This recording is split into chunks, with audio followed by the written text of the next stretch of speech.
하나님의 말씀 시편 24편입니다. 시편 24편 1절부터 10절까지 말씀 한 절씩 교독하도록 하겠습니다. 시편 24편 1절부터 10절까지 말씀을 우리 한 절씩 교독하도록 하겠습니다. 땅과 거기에 충만한 것과 세계와 그 가운데에 사는 자들은 다 여호와의 것이로다.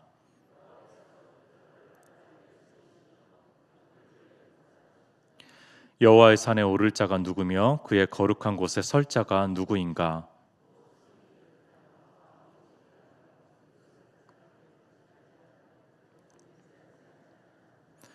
그는 여호와께 복을 받고 구원의 하나님께 의를 얻으리니.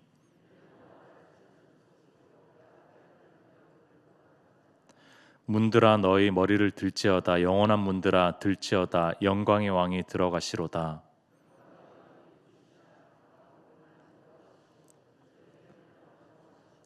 문들아 너희 머리를 들지어다. 영원한 문들아 들지어다. 영광의 왕이 들어가시로다. 영광의 왕이 누구시냐? 만군의 여호와께서 곧 영광의 왕이시로다. 아멘. 담임 목사님 또 사모님을 위해서 계속 중보해 주시면은 감사하겠습니다. 순례자, 참으로 가슴 떨리는 단어입니다. 순례자 하면은 저는 이제 베데사부 한 젊은 교사가 좀 떠오릅니다. 베데사부의 설교 때는 조금 나눴던 이야기인데, 코로나 전에 몇 년 전에 스페인 혹시 산티아고라고 혹시 들어보셨나요? 유럽 여행을 하신 분들은 아실 겁니다. 산티아고 카미노라고 하는 그런 순례의 길이 있습니다. 산티아고 카미노, 스페인어로요. 산티아고는 야고보라는 뜻이에요. 야고보, 예수님의 제자 야고보. 그리고 카미노는 길이라는 뜻입니다. 그러니까 이것을 번역하면은 야고보의 길이라는 거죠. 야고보가 보통 이제 포르투갈, 스페인 이 정도에서 이제 사역을 했거든요. 선교 사역, 목회 사역을 감당했어요. 그래서 거기에 흔적들을 좀 삼아가지고 어느 구간부터 어느 구간까지 이 걷는 길을 순례의 길로 이렇게 만들어서 거기 이제 순례의 길로 오는 그런 여행객들이 이렇게 걷고 걷는 길을 바로 산티아고 카미노라고 합니다. 프랑스 한 작은 마을에서부터 시작을 하고요. 목적지는 어디냐면은 스페인의 산티아고 데 콤포스텔라 대성당이라는 그런 곳입니다. 그러니까 여기까지 가는 건데 무려 799km나 되는 아주 큰 길인데 긴 길인데 걸어서만 갈 수 있는 그런 길이에요. 그런 길에 순례길을 그 선생님, 젊은 선생님이 그때 당시에는 청년이었고 지금은 이제 결혼하셨는데 그 젊은 선생님이 한 달 동안 다녀오신 거죠. 그 선생님이 스페인을 잘 다녀오시고 나서 바로 이렇게 좀 물어봤으면 좋았을 텐데 한참이 지나고 코로나 상황에 제가 좀 물어봤습니다. 최근에 산티아고 거기 잘 다녀오셨냐고. 저도 한 6개월 정도 이렇게 배낭여행을 했는데 거기 정말로 가고 싶었다. 거기 가보고 나서 어떤 깨달음이 있었냐라는 질문을 던졌습니다.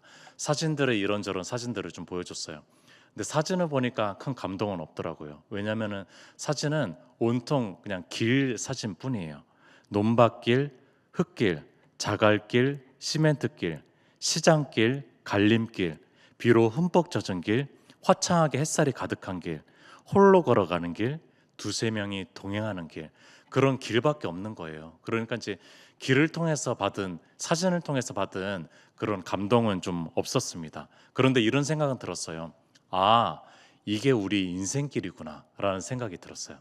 우리는 아스팔트 길만 원하지만 우리의 인생길이 사실은 흙밭길을 지나갈 때도 있고 자갈길을 지나갈 때도 있고 홀로 걸어갈 때도 있지만 두세 명이서 힘이 되면서 걸어갈 때도 있고 오히려 두세 명이서 가는 게 더 힘들 때도 있고 혼자 걸어가고 싶을 때도 있고 때로는 화창한 길을 걸어갈 때도 있지만 때로는 비에 흠뻑 젖어서 걸어갈 때도 있고 아, 이게 인생길이구나 라는 생각을 했습니다. 조금 더 물어봤어요. 이 산티아고 카미노에서 한 달 동안 어떤 것을 마지막으로 느꼈냐라는 질문을 던졌습니다. 이렇게 얘기해 줬습니다. 아주 심사숙고해서 이렇게 얘기해 줬어요. 목사님, 한국에서는 지나가는 모르는 사람과는 인사를 하지 않잖아요. 그런데 거기서는 하루에도 수십 번씩 사람들과 부엔 카미노, 부엔 카미노라고 이렇게 인사를 한대요. 부엔 카미노, 카미노는 길이라고 했잖아요. 부에는 행운, 뭐 행복, 기쁨, 또 좋은 것 이런 것이거든요. 그러니까 좋은 길이 되십시오. 좋은 여행이 되십시오. 행운의 길이 되십시오. 행운의 그런 여행이 되십시오. 이렇게 축복을 해준다라고 얘기하는 거예요. 그런데 진심으로 그렇게 느껴졌대요. 진심으로 그렇게 느껴지고 자기도 그러니까 진심으로 부엔 카미노 하루에도 수십 번씩 여행객들을 만나니까 그렇게 인사하고 인사했더라는 거죠. 그런데 그렇게 진심으로 축복하고 인사할 수 있었던 이유가 무엇인지 생각을 해보니까 두 가지 정도를 얘기해 주더라고요. 첫 번째는 내가 정말 원했던 여행을 하고 있기 때문에 기쁘고 남의 행복도 빌어줄 마음이 생긴다는 거죠. 내가 이 길에 가는데 참 얼마나 고생길이에요. 한 달 동안 걸어가면 되는 그 799km를.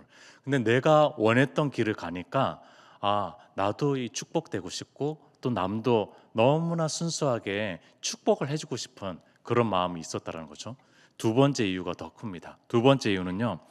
이 순례길에 산티아고 카미노에 목적지가 있는데 그것이 바로 산티아고 대 콤포스텔라 대성당이라고 했잖아요. 여기를 목적지로 다 가슴에 품은 사람들이기 때문에 그렇다는 거예요. 모든 여행객들이 그 목적지를 다 마음에 품고 걸어가니까 축복이 줄 수 있는 거예요. 아, 당신도 여기 꼭 들어가야 돼요. 아, 나도 들어갈 건데 당신도 꼭 들어갔으면 좋겠어요. 여러분들 이런 축복의 마음들, 그 목적지를 둔 같은 공통의 마음, 그 하나의 마음이 있었기 때문에 서로 축복하고 순수하게 또 이렇게 인사할 수 있었다라는 거죠. 우리는 참 그러기가 쉽지 않잖아요. 우리가 인생길에서 참으로 순수하게 정말로 이렇게 하기가 쉽지 않은데 이 순례자들, 여행객들이 그렇게 축복하고 인사를 했다는 거예요. 자, 근데 덧붙여서 이렇게 고백했습니다. 그런데 이 순례의 길이 교회 공동체와 닮았다라는 생각을 해봐요. 서로 이유 없이 사랑해 줄 수 있는 건 하나님만을 바라보는 공동체이고 그렇기 때문에 그 마음이 계속 유지될 수 있다는 점이에요. 아, 너무나 예쁜 고백이죠. 여러분들 이때 당시 청년이었거든요. 이 젊은 청년이었어요. 여러분들 이런 아름다운 고백, 이 예쁜 고백을 해줬어요. 아, 제가 막 부끄러워지더라고요. 제 목회자인 제가 막 부끄러워지는 고백이었습니다. 코로나 시대에 순례라는 말이 참 무색해지는 그런 시대를 살아가고 있습니다. 그러나 여러분들 국내 뭐 해외 순례가 아니더라도 우리는 천상을 향해서 하늘을 향해서 나아가고 또 나아가는 우리는 모두 다 하늘 순례자죠. 여러분들 교회는요 하늘 순례자라는 거예요. 우리는 이 땅이 목적지가 아닌 저 나라가 목적지인 하늘 순례자라는 것입니다. 여러분들 이 귀한 선생님의 얘기를 들으면서 부끄러운 마음이 들었는데 이런 마음이었습니다. 나는 이 길을 정말로 원하고 바래서 걸어가고 있나? 정말로 이 행복한 마음으로 원해서 걸어가고 있나? 그래서 남들도 막 축복해 줄 만큼 그런 축복의 길, 그런 기쁨이 뿜뿜 솟아나서 걸어가고 있나? 아, 막 이런 부끄러움이 찾아오는 거예요. 그리고 실제적으로 저 천상을 향해서 내가 순례의 길을 목적지 삼아서 걸어가고 있나? 아니면 그냥 하루하루 그냥 허덕이면서 그냥 이제 인생의 고되게 걸어가고 있지 않나? 여러분들 이런 부끄러운 마음이 찾아오는 거죠. 그 한 달여의 순례의 길이 그 깨달음이 저한테 굉장히 큰 도전이 됐습니다. 여러분들 코로나 상황에 뭐 어디 갈 수도 없는 이 상황에 어쩌면은요 진정한 순례가 무엇인지 더 많이 묵상할 수 있는 시기라고 생각이 듭니다. 여러분들 왜냐면은 진정한 순례는요 우리의 부대끼는 일상 속에서 이 복잡다단한 이 세상 속에서 여러 사람들과 어울리면서 그럼에도 불구하고 하늘을 바라보고 천상을 바라보면서 그 영원한 나라를 바라보면서 애쓰고 분투하는 그 삶. 여러분들 이것이 진정한 순례라는 거예요. 여러분들 우리는 예루살렘에 더 갈 필요가 없습니다. 여러분들 우리는 굳이 성지 순례를 할 필요는 없어요. 왜냐하면은 우리에게 영원한 성지가 있으니까요. 영원한 거룩한 나라가 있으니까요. 그러니까 그 나라를 바라보고 걸어가는 것이 진정한 순례라는 거죠. 여러분들 일상이 순례가 될 수 있다는 것입니다. 여러분들 그런데 정말로 쉽지가 않아요. 여러분들 이 선생님이 한 달 동안 그곳에 있었기 때문에 그런 아름다운 깨달음을 얻었잖아요. 일상으로 돌아오니까 이 마음이 참 쉽지가 않다라는 거예요. 여러분들 순례의 마음 가지고 일상을 살아가려고 하는 그 마음을 가졌더라도 일상 속으로 들어가자마자 그 마음이 사라집니다. 막 주님 나라가 금방이라도 막 사라지는 것을 경험하게 돼요. 하나님 나라의 감각들이 왜 이렇게 상실되고 떨어지는지 모르겠어요. 이 교회 예배당에 있을 때와 다르게 일상에 여러 사람들, 세상 사람들과 만나고 있을 때는 왜 이렇게 그 감각들이 쉽사리 떠나가 버리는지 모르겠습니다. 여러분들 오늘 이 시편 24편은 순례자의 노래입니다. 3절을 보겠습니다. 여호와의 산에 오를 자 누구며 그의 거룩한 곳에 설 자 누구인가. 여호와의 산, 여러분들 잘 알죠? 시온산입니다. 시온산에 뭐가 있어서 여호와의 산이죠? 예루살렘에 있어서 그렇습니다. 예루살렘 성전이 있어서 시온산, 하나님의 산으로 불리는 거죠. 여러분들 여호와의 산에 오를 자라고 얘기를 했어요. 이 오른다라는 히브리어 알라는요, 종교적인 전문 용어인데 순례를 지칭하는 그런 전문 용어입니다. 그리고 그의 거룩한 곳에 설자라고 얘기했는데 이 서다라는 히브리어 쿰이라는 단어도 종교적인 어떤 의식을 얘기해주는 그런 종교적 전문 용어라는 거예요. 그러니까 이 시편 24편은 순례자들이 순례를 하면서 전문적으로 부르던 그런 노래라는 것입니다. 그런 노래를 지금 우리는 보고 있습니다.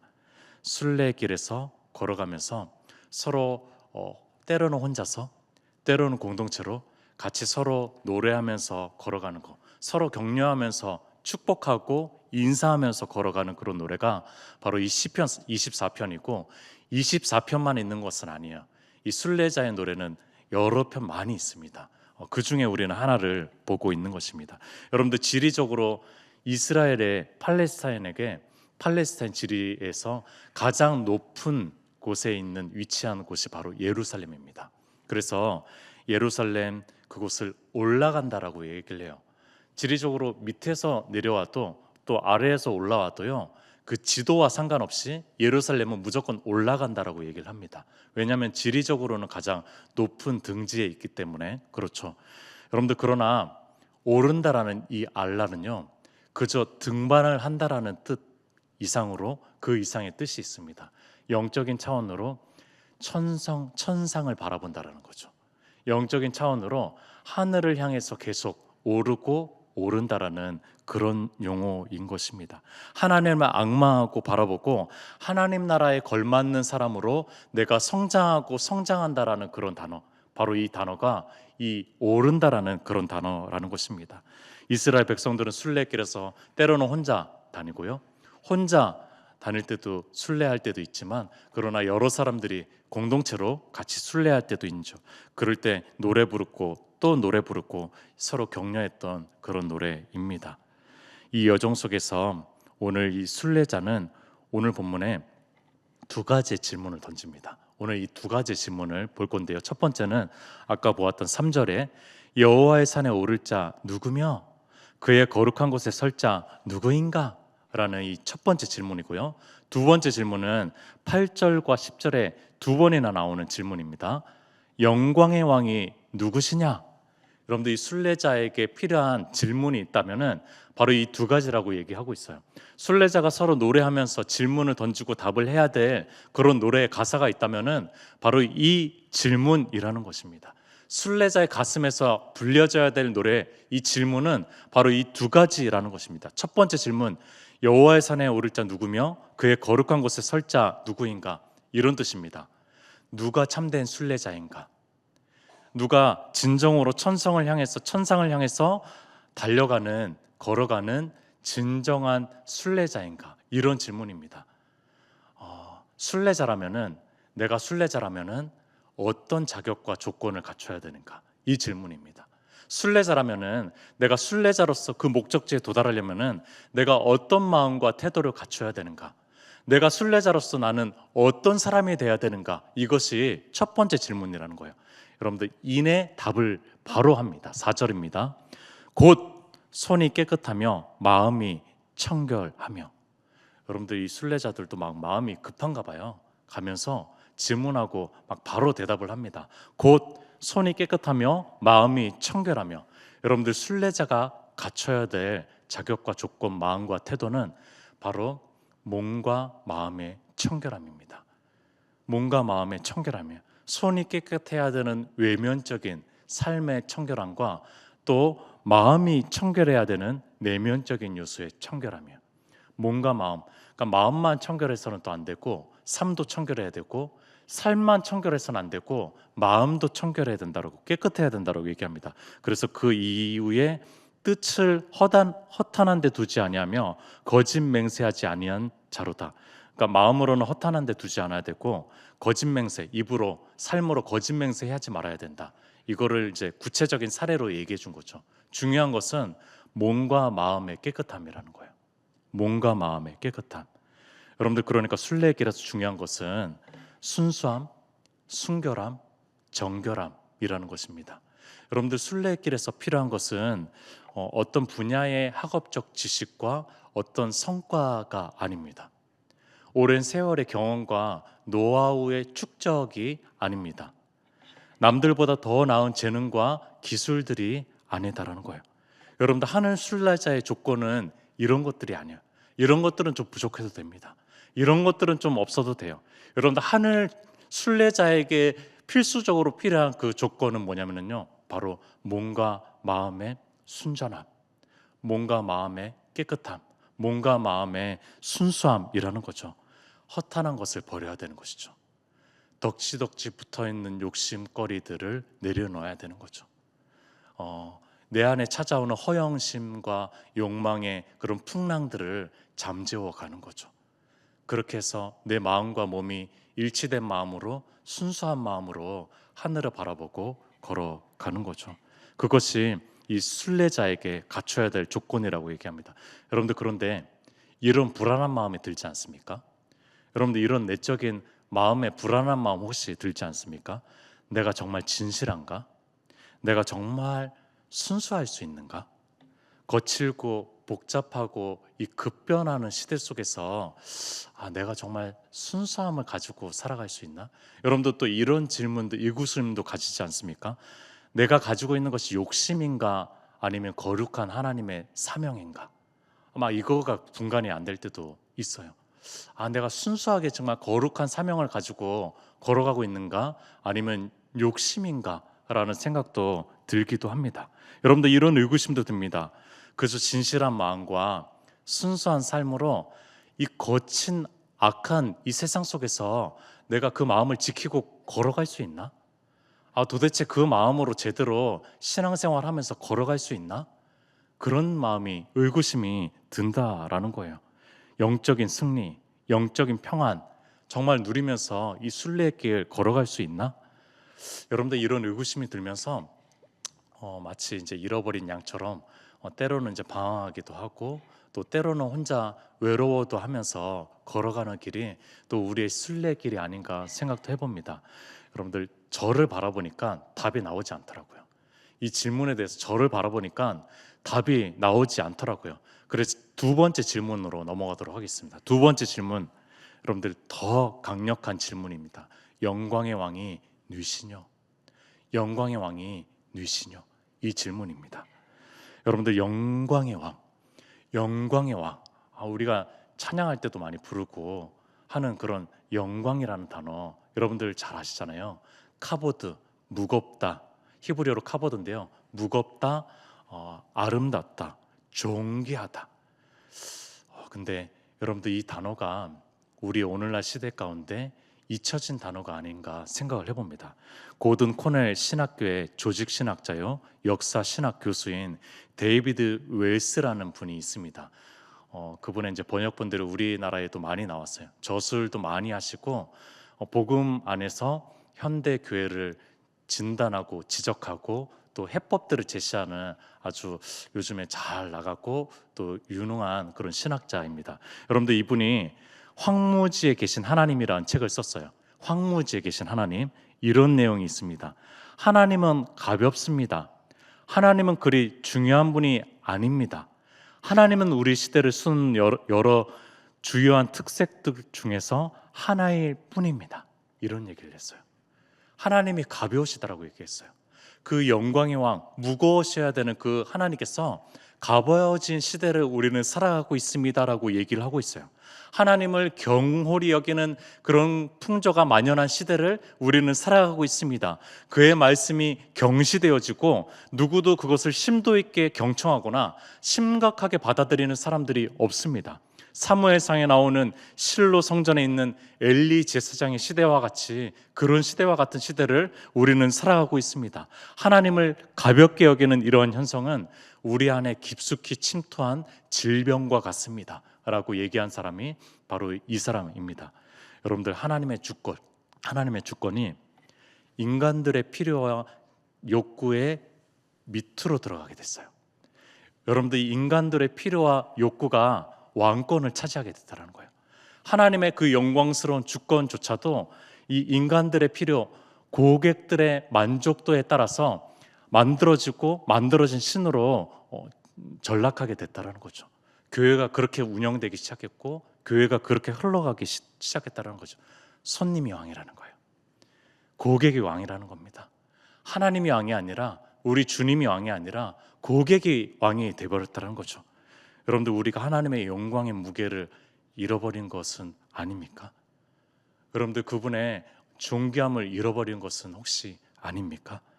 여러분들, 7절을 보겠습니다. 문들아 너희 머리를 들지어다, 영원한 문들아 들지어다, 영광의 왕이 들어가시로다. 9절에 동일하게 나옵니다. 여러분들, 이 찬양 생각나시죠? 문들아 머리 들어라, 영원한 문들아 들릴지어다. 예, 그 찬양 아시죠? 예, 갑자기 또 부르려고 하니까 잘 안 되네요. 여러분들, 무겁고 든든한 성문, 예전에 고대 성문을 한번 기억해 주십시오. 그 성문이 위 아래로 이렇게 올라가는 거 아시잖아요. 그때 당시에는 이제 뭐 자동문이 없으니까요. 도르래로 밧줄을 이렇게 막 열심히 이렇게 끄는 겁니다. 그러면은 성문이 이렇게 올라가는 거죠. 그게 마치 고개를 드는 것처럼, 문이 고개를 드는 것처럼 보인다고 해가지고 문들아 머리 들어라, 문들아 머리 들어라 라고 하는 거죠. 여러분들, 어떤 사람이 오냐에 따라서 이 문이 아주 높게 올라갑니다. 그리고 빵빠레 나팔 소리가 펼쳐질 것이고요. 또 왕이 들어온다면 특별히 뭐 대단한 찬양과 엄청난 이제 군대 그런 것들 호위에 의해서 준비를 하고 있겠죠. 여러분들, 그런 장면을 지금 보고 계신 거예요. 여러분들, 그러나 이것은 영적인 차원도 있는 거죠. 그냥 성문이 문을 드는 것이 아니라 우리 모든 성문 성 안에 있었던 그 사람들이 마음의 문을 열라는 거죠. 영광의 왕을 모실 수 있는 문을 들어라, 문을 들어라, 고개를 들어라, 그분을 바라볼 수 있는 그 눈을 들어라 라고 지금 얘기하고 있는 것입니다. 여러분들, 영광의 왕이 그 종착지에 계신다는 거예요. 영광의 왕이 그 종착지에 오신다는 거죠. 여러분들, 마틴 루터가 하나님의 무게 때문에 너무 힘들어했던 사람인 거 아시죠? 하나님의 무게가 너무나 커가지고 힘들어했던 사람이에요. 그래서 하나님, 당신이 죽어버렸으면 좋겠어요 라고 했던 사람이 바로 이 마틴 루터입니다. 여러분들, 신앙의 거장들은, 신앙의 사람들은 이 영광의 하나님에 대해서 짓눌려서 살았을 그때가 있었던 사람들이라는 거예요. 이것이 얼마나 큰지 여러분들, 이 마틴 루터의 이야기를 들으면서 이런 생각이 들었어요. 그래서 내 안에 영향력이 미미하구나. 그래서 그분께서 내 마음에 이렇게 초라하고 가벼워졌기에 그 초라한 왕이 아무 영향도 끼치지 못하는구나. 그런 생각이 들더라고요. 다른 세상적인 것들과 그 소중함이 거의 차이가 없는 거예요. 그렇기 때문에 내 마음속에서, 내 삶 속에서 그 왕이 차지하는 그 주권이 그렇게 영향력이 작구나라는 생각이 들었습니다. 여러분들, 영광이라는 말이 우리의 그냥 일상의 대화, 신앙적인 대화에서 그냥 하나의 그런 대화의 요소가 되어버리진 않았습니까? 여러분들, 우리 찬양할 때 하나의 가사의 그런 단어가 되어버리진 않았습니까? 여러분, 정말로 우리 주님께서 영광의 왕의 그 보좌의 자리를 우리의 마음에 또 우리의 삶에 차지하고 계십니까? 여러분들 주님이 너무 가벼워지지 않았습니까? 여러분들 주님이 가벼워졌는데 그분을 고대할 필요가 뭐가 있어요? 여러분들 주님이 가벼워졌는데 우리가 충분히 이미 영광을 누리고 있는데 여러분들 그 순례의 길, 그 길에서 순결함과 청결함과 순수함을 유지할 필요가 뭐가 있겠어요? 여러분들 그 영광의 왕의 자리를 차지하고 있어야지 우리가 참 이 거친 세상 속에서도 악한 세상 속에서도 거짓하지 않고 순결한 마음을 가지고 살아갈 수 있죠. 여러분들 그러나 가능성이 있습니다. 가능성이 뭐냐면요, 질문이 답이라는 거예요. 여러분들 질문이 방향성이라는 겁니다. 여러분들 질문이 또 하나의 새로운 가능성이라는 거예요. 여러분들 그래서 이 순례자들이 이 질문을 던진 거죠. 계속 순례자는 어떤 사람입니까? 순례자는 어떤 분을 왕으로 모셔야 됩니까? 가장 소중하게 여기는 분은 누구셔야 됩니까? 여러분들 이 질문을 던졌던 거예요. 왜냐하면 잊어버리니까요. 이 마음이 잊혀지니까요. 여러분들 이 질문이 남아있다면 우리에게는 가능성입니다. 산티아고 카미노를 한 달여 동안 걸었던 우리 베데사부 선생님 얼마나 힘들었겠어요. 어떤 날에는 20km를 걷었고 더 가장 많이 걸었던 그 때는 뭐 하루에 40km를 걸었대요. 와, 40km를 어떻게 걸었는지 모르겠어요. 얼마나 힘들었겠어요. 그런데 가고 싶었던 여행이기 때문에 보람이 있었고 그랬다라는 거는 그 목적지가 바로 이 대성당이 있었기 때문이라고 얘기를 하고 있어요. 여러분들 우리 그 대성당 우리가 가야 될 그 영원한 왕 영원한 나라에는 영광의 왕이 계신다라는 거예요. 여러분들 그분의 영광은요 우리의 고생과 고난과 어려움에 비교할 수 없을 만큼 절대적이고 완전하고 크고 무겁습니다. 여러분들 이 두 가지 질문을 우리의 성경책에만 밑줄을 긋는 것이 아니라 여러분들 우리의 마음에 또 우리의 삶에도 밑줄을 그어야 되지 않을까 생각이 들어요. 이 순례자의 길에서 필요한 것이 무엇인가? 내가 더 성장하고 성숙하고 자라고 훈련받고 해야 되는 것은 무엇인가? 그것은 몸과 마음의 순전함이라는 거예요. 어떤 기술적인 것이 아니라 몸과 마음의 순결함, 순전함, 정결함이라는 거죠. 두 번째 질문, 내 마음의 왕자의 정말 영화로우신 왕은 도대체 누구신가? 여러분들 그분이 바로 우리 주님이셨으면 좋겠습니다. 여러분들 그분께서 저 영원한 나라에 계시고 그 나라에서 우리를 기대하시고 계시고 또 함께 하실 것을 고대하고 또 우리보다도 더 설레는 마음으로 기다리고 계십니다. 이 두 가지 질문을 가지고 살아가는 오늘 귀한 한 날이 되었으면 좋겠습니다. 이렇게 외치고 좀 마무리하려고 합니다. 주님, 오늘도 하늘 순례자로 살래요. 여러분들 이 마음이 우리 모두의 마음이었으면 좋겠습니다. 우리 함께 기도하도록 하겠습니다. 우리 오늘 한 날이 주님께 천상을 향해서 나아가고 또 주님을 바라보는 그런 순례의 길이 될 수 있도록 주님 인도하여 주시옵소서. 그러기 위해서 우리에게 몸과 마음의 순결함 주님 허락하여 주시옵소서. 오늘 하루도 정직한 삶을 살게 하여 주시옵소서. 주님 바라보는 삶을 살게 하여 주시옵소서. 영광의 주님을 우리 마음에 모시고 살아가게 도와주시옵소서. 주여 한번 외치고 기도하도록 하겠습니다.